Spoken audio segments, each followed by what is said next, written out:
പെരുന്നാളിനൊക്കെ തയ്യാറാക്കാൻ പറ്റുന്ന ഒരു വെറൈറ്റി റൈസാണ് ഇന്ന് ഞാൻ നിങ്ങളുമായിട്ട് ഷെയർ ചെയ്യാൻ പോകുന്നത്. അപ്പോൾ എല്ലാവരും ഈ പെരുന്നാളിന് തന്നെ എല്ലാവരും ഒന്ന് ട്രൈ ചെയ്ത് നോക്കുക. നല്ല ടേസ്റ്റുള്ള ഒരു മന്തിയാണ്. നമ്മൾ എപ്പോഴും തയ്യാറാക്കുന്ന പോലെയല്ല ഇത് തയ്യാറാക്കുന്നത്, കുറച്ച് മാറ്റങ്ങളൊക്കെ വരുത്തിയിട്ടാണ്. അപ്പോൾ എല്ലാവരും തയ്യാറാക്കി നോക്കിയിട്ട് ഫീഡ്ബാക്കൊക്കെ അറിയിക്കുക. അപ്പോൾ നമുക്ക് വീഡിയോയിലോട്ട് പോകാം. യമനി മന്തി തയ്യാറാക്കാൻ വേണ്ടിയിട്ട് ഞാൻ ആദ്യം റൈസ് കുതിരാനായിട്ട് വെക്കുകയാണ് ചെയ്യുന്നത്. അപ്പോൾ ഇത് റൈസ് കുതിരാൻ എന്തായാലും 1 മണിക്കൂർ പിടിക്കില്ല. ആ സമയം കൊണ്ട് നമുക്ക് ബാക്കിയുള്ളതൊക്കെ ശരിയാക്കാം. അപ്പോൾ 3 കപ്പ് ബസ്മതിയുടെ സെല്ല റൈസ് ഞാൻ എടുത്തിട്ട് നല്ലപോലെ കഴുകിയിട്ട് വെള്ളത്തിലിട്ട് കുതിരാനായിട്ട് വെച്ചിട്ടുണ്ട്. ഇതിലോട്ട് നമുക്കൊരു 3/4 ടീസ്പൂൺ മഞ്ഞൾപ്പൊടിയും കൂടി ചേർത്തിട്ട് നമുക്ക് കുതിരാനായിട്ട് വെക്കാം. കാരണം മഞ്ഞൾപ്പൊടിയിലിട്ട് വെള്ളത്തിൽ അരി കുതിർക്കുമ്പോൾ നമ്മുടെ അരിക്ക് നല്ലൊരു കളറൊക്കെ കിട്ടും. അപ്പോൾ റൈസ് നല്ലൊരു മഞ്ഞ കളർ കിട്ടാൻ വേണ്ടിയിട്ടാണ്. അപ്പോൾ നമുക്കിത് മഞ്ഞൾപ്പൊടിയും കൂടി ഇട്ട് വെച്ചതിന് ശേഷം നമുക്കിത് അടച്ചു വെക്കാം. 1 മണിക്കൂർ നിന്ന് കുതിരട്ടെ. ആ സമയം കൊണ്ട് ഇതിലോട്ടുള്ള ചിക്കൻ ഒന്ന് നല്ലപോലെ കഴുകിയിട്ട് വെള്ളം വാരാനായിട്ട് വെച്ചിട്ടുണ്ടായിരുന്നു. അപ്പോൾ ഞാൻ ഇതിലോട്ട് എടുത്തിട്ടുള്ളത് ഒരു ചിക്കന് 4 പീസായിട്ട് കട്ട് ചെയ്തിട്ടാണ് എടുത്തിട്ടുള്ളത്. അപ്പോൾ ഞാനിവിടെ 5 പീസ് എടുത്തിട്ടുണ്ട്. അപ്പോൾ 1/4 ചിക്കൻ ഞാൻ എടുത്തിട്ടുണ്ട്. കാരണം നമ്മൾ 5 പേരുള്ളത് കൊണ്ടാണ് അങ്ങനെ 5 പീസ് എടുത്തിട്ടുള്ളത്. ഇനി നമുക്കിത് മാഗ്നേഷൻ ചെയ്ത് വെക്കാൻ വേണ്ടിയിട്ട് ഒരു ബൗളിലോട്ട് ആദ്യം കുങ്കുമപ്പൂവാണ് ഇട്ട് കൊടുക്കുന്നത്. നമ്മുടെ ഒറിജിനൽ മന്തിയുടെ ടേസ്റ്റ്, അതായത് യമനി മന്തിയുടെ ടേസ്റ്റ് കിട്ടണമെന്നുണ്ടെങ്കിൽ ഈ കുങ്കുമപ്പൂവ് ഇടന്നെ വേണ്ടി വരും. അപ്പോൾ ഇതിൻ്റെ ടേസ്റ്റ് ഇഷ്ടമില്ലാത്തല്ലോ, അല്ലെങ്കിൽ നിങ്ങളുടെ കയ്യിൽ കുങ്കുമപ്പൂ ഇല്ലെങ്കിലോ ഈ ഒരു ഇത് സ്കിപ്പ് ചെയ്യുക കേട്ടോ, കുഴപ്പമൊന്നുമില്ല. പക്ഷെ നമ്മുടെ ആ ഒറിജിനൽ ഫ്ലേവർ കിട്ടാൻ വേണ്ടിയിട്ടാണ് ഈ കുങ്കുമപ്പൂ ചേർക്കുന്നത്. അപ്പോൾ ഒരു കുങ്കുമപ്പൂ ഞാൻ ഒരു 1/2 ടീസ്പൂൺ ചേർത്ത് കൊടുത്തിട്ടുണ്ട്. ഇനി ഇതിലോട്ട് വേണ്ടത് മന്തി മസാലയാണ്. മന്തി മസാല നിങ്ങൾ വീട്ടിൽ തയ്യാറാക്കിയ മസാല ഉണ്ടെങ്കിൽ അത് ചേർത്ത് കൊടുത്താൽ മതി. ഇനിയിപ്പോൾ കടയിൽ നിന്ന് വാങ്ങിക്കാൻ കിട്ടും, അതാണെങ്കിൽ അതും കുഴപ്പമില്ല. എന്തായാലും ഒരു 2 ടീസ്പൂണ് ഇട്ട് കൊടുത്തിട്ടുണ്ട്. ഇനി നമുക്ക് ഇതിലോട്ട് വൈറ്റ് പെപ്പർ പൗഡറാണ് വേണ്ടത്. വൈറ്റ് പെപ്പർ പൗഡർ ഞാൻ 1 ടീസ്പൂൺ ചേർത്ത് കൊടുത്തിട്ടുണ്ട്. ഇനിയിപ്പോൾ വൈറ്റ് പെപ്പർ പൗഡർ ഇല്ല എങ്കിൽ ബ്ലാക്ക് പെപ്പർ പൗഡർ യൂസ് ചെയ്താലും മതി. കുരുമുളക് പൊടി എല്ലാവരും വീട്ടിലും ഉണ്ടാവില്ല, അപ്പോൾ അതിന് പ്രശ്നമില്ല. വൈറ്റ് പെപ്പർ ഉണ്ടെങ്കിൽ അത് തന്നെ ചേർത്ത് കൊടുക്കുക. ഇനി നമുക്ക് 1/2 ടീസ്പൂൺ മഞ്ഞൾപ്പൊടിയും പിന്നെ പാകത്തിന് ഉപ്പും കൂടി ചേർത്തിട്ട് നമുക്ക് നന്നായിട്ടൊന്ന് മിക്സ് ചെയ്യാം. ഈ പൊടികളൊക്കെ എല്ലാം ഒരുമിച്ചൊന്ന് മിക്സായി കിട്ടണം. നമ്മുടെ കുങ്കുമപ്പൂവും ഉപ്പും മന്തി മസാലയും കുരുമുളക് പൊടിയും എല്ലാം കൂടി ഒന്ന് മിക്സ് ചെയ്യുക. മിക്സ് ചെയ്തതിന് ശേഷം നമുക്ക് ഇതിലോട്ട് കുറച്ച് ഓയിൽ ഒഴിച്ചു കൊടുക്കാം. ഞാനിവിടെ ഒലിവ് ഓയിലാണ് ഒഴിച്ചു കൊടുത്തിട്ടുള്ളത്. നമ്മുടെ മന്തിയുടെ ആ ഒരു ഫ്ലേവർ കിട്ടണമെന്നുണ്ടെങ്കിൽ ഒലിവ് ഓയിലാണ് നല്ലത്. ഇനി ഒലിവ് ഓയിൽ നിങ്ങളുടെ കയ്യിലില്ല എങ്കിൽ സൺഫ്ലവർ ഓയിൽ ഒഴിച്ച് കൊടുത്താലും മതി. ഇനി നമുക്ക് ഓയിൽ ഒഴിച്ചിട്ട് നല്ലപോലെ ഒന്ന് മിക്സ് ചെയ്യാം. ഇതെല്ലാം ഈ ഓയിലിൽ നമ്മുടെ ഈ മസാല ഒന്ന് നല്ലപോലെ ഒന്ന് ഇതാവണം. കൂടുതൽ ഓയിൽ വേണ്ട. ഈ മസാല ഒന്ന് മിക്സ് ചെയ്യാനുള്ള ഒരു നനവിന് വേണ്ടിയിട്ടാണ് ഈ ഓയിൽ ഒഴിച്ചു കൊടുക്കുന്നത്. അത്രയും ഓയിൽ മതി, കൂടുതൽ വേണ്ട കേട്ടോ. ഒരു പേസ്റ്റായി കിട്ടാനുള്ളൊരു ഓയിൽ മതി. അപ്പോൾ അത്രയും ഓയിൽ ഒഴിച്ച് കൊടുത്തതിന് ശേഷം നല്ലപോലെ ഒന്ന് പേസ്റ്റ് ആക്കി എടുക്കാം നമുക്ക് ഈ മസാല. കാരണം നമുക്കിത് ചിക്കൻ്റെ മുകളിലൊന്ന് തേച്ച് പിടിപ്പിക്കാൻ വേണ്ടിയിട്ടാണ്. അപ്പോൾ ആ ഒരു ഇത് കിട്ടാൻ വേണ്ടിയിട്ടാണ് നമ്മൾ ഓയിൽ ഒഴിച്ച് കൊടുക്കുന്നത്. ഓയിൽ എന്തായാലും ചേർത്ത് കൊടുക്കുകയും വേണം. അപ്പോൾ കൂടുതലായിട്ട് വേണ്ട, ഇതൊരു പേസ്റ്റായി കിട്ടാനുള്ള അത്രയും ഓയിൽ ഒഴിച്ച് കൊടുത്താൽ മതി. ഇപ്പോൾ ഞാനത് നല്ലപോലെ പേസ്റ്റ് ആക്കി എടുത്തിട്ടുണ്ട്. ഈ ഒരു ലെവലിലാണ് നമുക്ക് വേണ്ടത്. ഇനി നമുക്ക് ഓരോരോ ചിക്കൻ പീസസ് എടുത്തിട്ട് അതിലിത് തേച്ച് പിടിപ്പിക്കാം. ഞാനിപ്പോൾ എല്ലാ ചിക്കൻ പീസസും നമ്മൾ എടുത്ത് വെച്ച ഈ പാത്രത്തിലോട്ട് ഇട്ട് കൊടുക്കുകയാണ്. ഇട്ട് കൊടുത്തതിന് ശേഷം നമുക്കിതൊരു സ്റ്റിക്ക് വെച്ചിട്ടൊന്ന് കുത്തി കൊടുക്കാം. കാരണം ഞാനത് കുത്തി കൊടുത്തിട്ടില്ല, എന്നാലേ ഇതിൻ്റെ ഉള്ളിലോട്ടൊക്കെ നല്ലപോലെ മസാല പിടിക്കുള്ളൂ. വരിഞ്ഞു കൊടുത്താൽ ചിക്കൻ പീസസൊക്കെ ഉടഞ്ഞു പോകും. അതുകൊണ്ട് ഇതുപോലത്തുള്ള സ്റ്റിക്ക് വെച്ചോ അല്ലെങ്കിൽ ഫോർക്ക് വെച്ചോ ഒന്ന് കുത്തി കൊടുത്താൽ മതി. അപ്പോൾ അതിൻ്റെ ഉള്ളിലോട്ടൊക്കെ നന്നായിട്ട് മസാല പിടിക്കും. അപ്പോൾ നല്ലപോലെ കുത്തി കൊടുത്തതിന് ശേഷം നമുക്കിതിലോട്ട് മസാല നന്നായിട്ട് തേച്ച് പിടിപ്പിക്കാം. ഇപ്പോൾ ഞാൻ ചിക്കൻ പീസസിലൊക്കെ മസാല നന്നായിട്ട് തേച്ച് പിടിപ്പിച്ചിട്ടുണ്ട്. ഇനി നമുക്കിതൊന്ന് അടച്ച് വെക്കാം. 1/2 മണിക്കൂർ ഒന്ന് റെസ്റ്റ് ചെയ്യാൻ വെക്കാം. ഇതിനുള്ളിലോട്ടൊക്കെ ഒന്ന് നന്നായിട്ട് മസാല പിടിക്കട്ടെ. 1/2 മണിക്കൂറിന് ശേഷം നമുക്കിതൊന്ന് വേവിച്ചെടുക്കണം. ഇനി ഞാനൊരു പാൻ അടുപ്പത്ത് വെച്ചിട്ടുണ്ട്. പാൻ ചൂടാകുന്ന സമയത്ത് നമുക്കിതിലോട്ട് സൺഫ്ലവർ ഓയിൽ ഒഴിച്ചു കൊടുക്കാം. ഈ സമയത്ത് സൺഫ്ലവർ ഓയിൽ ഒഴിച്ചു കൊടുത്താൽ മതി, കൂടുതൽ വേണ്ട. ഒരു 1.5 ടേബിൾ സ്പൂണോളം മതി. ഇനി നമുക്കിതിലോട്ട് കുറച്ച് സ്പൈസസ് ഒക്കെ ചേർത്ത് കൊടുക്കാം. 2 ബേ ലീഫ്, അതുപോലെ തന്നെ പട്ട, ഗ്രാമ്പൂ, ഏലക്ക ഒരു 3 പീസ് വെച്ചിട്ട് ഇട്ടാൽ മതി, കൂടുതൽ വേണ്ട. ചൂടായി നല്ലൊരു സ്മെല്ല് വരുന്ന സമയത്ത് നമുക്കിതിലോട്ട് 2 മീഡിയം സൈസ് സവാള ചെറുതായിട്ട് കട്ട് ചെയ്ത് ഇട്ട് കൊടുക്കാം. അപ്പോൾ ചെറുതായിട്ട് കട്ട് ചെയ്താൽ പെട്ടെന്ന് തന്നെ നമുക്ക് വയന്ന് കിട്ടും. അതുകൊണ്ട് ഏറ്റവും ചെറുതായിട്ട് കട്ട് ചെയ്യാൻ പറ്റുന്ന അത്രയും ചെറുതായിട്ട് കട്ട് ചെയ്തിട്ട് കൊടുക്കുന്നതാണ് നല്ലത്. ഇനി നമുക്കതൊന്ന് വയന്ന് വരുന്ന സമയത്ത് നമുക്ക് ഉപ്പ് ചേർത്ത് കൊടുക്കാം. ഉപ്പ് ചേർത്ത് കൊടുക്കുമ്പോൾ പെട്ടെന്ന് തന്നെ വയന്ന് കിട്ടും. ആ ഉപ്പും കൂടി ചേർത്ത് കൊടുത്തിട്ട് നമുക്ക് നന്നായി വഴറ്റിയെടുക്കണം സവാള അത്യാവശ്യം നന്നായിട്ട് വയന്ന് വരുന്ന സമയത്ത് നമുക്ക് ഇതിലോട്ട് ഡ്രൈഡ് ലെമൺ കൂടി ചേർത്ത് കൊടുക്കാം. അത് ചേർത്ത് കൊടുക്കാൻ ഞാൻ മറന്നതായിരുന്നു.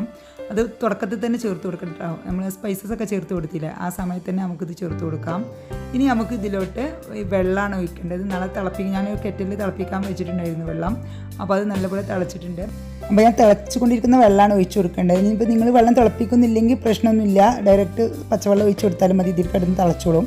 കാരണം പിന്നെ ഒരു അളവിൻ്റെ ഒരു ആവശ്യമൊന്നുമില്ല. കാരണം നമ്മൾ ഇത് റൈസ് വേവിക്കാൻ വേണ്ടിയിട്ടല്ല, നമ്മൾ ഇതിൻ്റെ ഈ വെള്ളത്തിൻ്റെ ആവിയിൽ നമ്മൾ ചിക്കൻ വേവിക്കാൻ വേണ്ടിയിട്ടാണ് വെള്ളം വെക്കുന്നത്. അപ്പോൾ വെള്ളത്തിൻ്റെ ഒരു കറക്റ്റ് ഒരു അളവൊന്നും വേണ്ട. ഏകദേശം ഒരു 8 കപ്പ് വെള്ളം ഞാൻ വെച്ചിട്ടുണ്ട് കേട്ടോ. ഈ വെള്ളം നന്നായിട്ട് തിളക്കട്ടെ. ഈ സമയം കൊണ്ട് നമ്മുടെ അരിയൊക്കെ ഞാൻ കഴുകിയിട്ട് ഒരു സ്റ്റെയിനറിലോട്ട് മാറ്റി വെച്ചിട്ടുണ്ട്. ഇത് കണ്ടോ, നല്ല മഞ്ഞ കളറൊക്കെ അരിയിൽ പിടിച്ചിട്ടുണ്ട് കേട്ടോ. അപ്പോൾ നമുക്കൊന്ന് വെള്ളം വരാനായിട്ട് വെക്കാം. ഇനി നമുക്ക് നമ്മൾ എടുത്ത് വെച്ച ചിക്കന് ഇതുപോലെ ഒരു സ്റ്റെയിനറിൽ വെച്ചിട്ട് നമ്മളെടുത്ത് വെള്ളം തിളപ്പിക്കാൻ വെച്ചിട്ടുണ്ടായിരുന്നു, അതിൻ്റെ മുകളിലോട്ട് വെക്കുക. വെച്ചിട്ടൊന്ന് അടച്ച് വെക്കുക.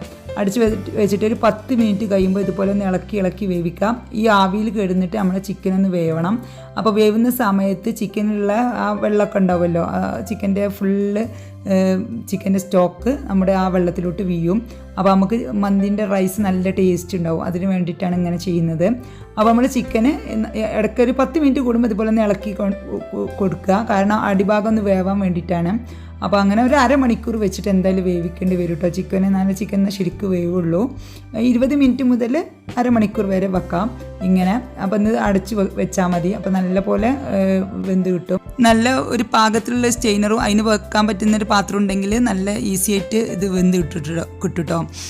നമ്മൾ ആവിയൊന്നും പുറത്തോട്ട് പോവാത്ത രീതിയിലുള്ള ഒരു സ്റ്റെയിനർ കിട്ടിയാൽ മതി. ഇതുപോലെ എന്നിട്ട് അടച്ച് വെക്കുകയാണെങ്കിൽ നല്ല കറക്റ്റ് 20-25 മിനിറ്റിനുള്ളിൽ തന്നെ ആയി കിട്ടും. അപ്പോൾ അതാവുന്ന സമയം കൊണ്ട് നമുക്കിതൊന്ന് ഓവനിൽ വെക്കണം. അപ്പോൾ ഞാൻ ഗ്രില്ലല്ല ചെയ്യുന്നത്, ഞാൻ ട്രേയിൽ വെച്ചിട്ട് ചെയ്യുകയാണ്. അങ്ങനെ ആകുമ്പോഴാണ് നല്ല ടേസ്റ്റ് കിട്ടുക. അപ്പോൾ നമ്മൾ ട്രേയിൽ ആദ്യം ഒന്ന് അലുമിനിയം ഫോയിൽ ഒന്ന് വെച്ച് കൊടുക്കാം. അങ്ങനെ ആകുമ്പോൾ നമുക്ക് ഈസിയാണ്, ട്രേയിൽ നിന്ന് ചീത്തയായി പോകില്ല. അപ്പോൾ അതിൽ അലുമിനിയം ഫോയിൽ നന്നായിട്ടൊന്ന് വിരിച്ച് കൊടുത്തതിന് ശേഷം നമുക്ക് നല്ല ലെവലിലൊന്ന് കട്ട് ചെയ്തിട്ട് ഒന്ന് എല്ലാ ഭാഗത്തും എത്തുന്ന രീതിയിലൊന്ന് അലുമിനിയം ഫോയിൽ കട്ട് ചെയ്തെടുക്കാം. അപ്പോൾ അലുമിനിയം ഫോയിലൊക്കെ നല്ല കവർ ചെയ്ത് വെച്ചിട്ടുണ്ട്. ഇനി ഒരു ബോളിലോട്ട് ഞാൻ 1 ടീസ്പൂൺ കാശ്മീരി ചില്ലി പൗഡർ ഇട്ട് കൊടുത്തിട്ടുണ്ട്. അപ്പോൾ ഇനി ഇതിലോട്ട് നമുക്ക് കുറച്ച് ഓയിൽ ഒഴിച്ച് കൊടുക്കാം. സൺഫ്ലവർ ഓയിൽ ആയാലും കുഴപ്പമില്ല, ഒലിവ് ഓയിൽ ആയാലും കുഴപ്പമില്ല. നമുക്കിതൊന്ന് ഈ മുളക് പൊടി ഒരു പേസ്റ്റ് ആവുന്ന രീതിയിലുള്ള ഓയിലാണ് ഒഴിച്ച് കൊടുക്കേണ്ടത്. അത്ര അളവിലുള്ള ഓയിലാണ് ഒഴിച്ച് കൊടുക്കേണ്ടത്. അപ്പോൾ ഈ സമയത്ത് ഒരു 25 മിനിറ്റ് കഴിഞ്ഞിട്ടുണ്ട്. അപ്പോൾ നമ്മുടെ ചിക്കനൊക്കെ നോക്കുന്ന സമയത്ത് ഏകദേശമൊക്കെ കുക്കായിട്ടുണ്ട്. അപ്പോൾ നമുക്കിനി ഇത് എടുക്കാം. ഇതിന് താഴെയുള്ള വെള്ളം ഉണ്ടല്ലോ, ഇതിലാണ് നമ്മൾ റൈസ് കുക്ക് ചെയ്യുന്നത്. അപ്പോൾ ആദ്യം നമുക്ക് ഇതൊന്ന് ഓവനിലോട്ട് വെക്കാം. അപ്പോൾ ഞാനിത് ട്രേയിൽ ഓരോരോ പീസസ് ആയിട്ട് വെച്ചിട്ടുണ്ട്. ഇനി നമുക്ക് നമ്മളെടുത്ത് വെച്ച ആ മുളക് പൊടി ഓയിലുള്ള മിക്സ് ഉണ്ടല്ലോ, അപ്പോൾ അത് നമുക്ക് ഇതിൻ്റെ മുകളിലൊന്ന് ബ്രഷ് ചെയ്ത് കൊടുക്കാം. ഒരു കളറ് കിട്ടാൻ വേണ്ടിയിട്ടാണ് ചിക്കനെ.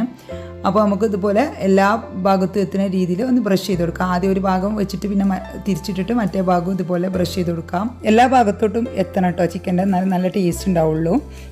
ഇത് ഗ്രില്ല് ചെയ്ത് വരുന്ന സമയത്ത് നല്ലൊരു ടേസ്റ്റ് ആയിരിക്കും ഇങ്ങനെ ചെയ്യുമ്പോൾ. അപ്പോൾ എല്ലാതും ഞാൻ ഇതുപോലെ ബ്രഷ് ചെയ്ത് വെച്ചിട്ടുണ്ട്. ഇനി നമുക്കിതൊന്ന് ഗ്രില്ല് ചെയ്തെടുക്കണം. അപ്പോൾ ഞാൻ 10 മിനിറ്റ് പ്രീ ഹീറ്റ് ചെയ്യാൻ വെച്ചിട്ടുണ്ടായിരുന്നു ഓവന്. 200 ഡിഗ്രി സെൽഷ്യസിലാണ് വെച്ചിട്ടുള്ളത്. അപ്പോൾ ഇത് നമുക്ക് ഒരു അരമണിക്കൂർ ഒന്ന് ഗ്രില്ല് ചെയ്തെടുക്കാം.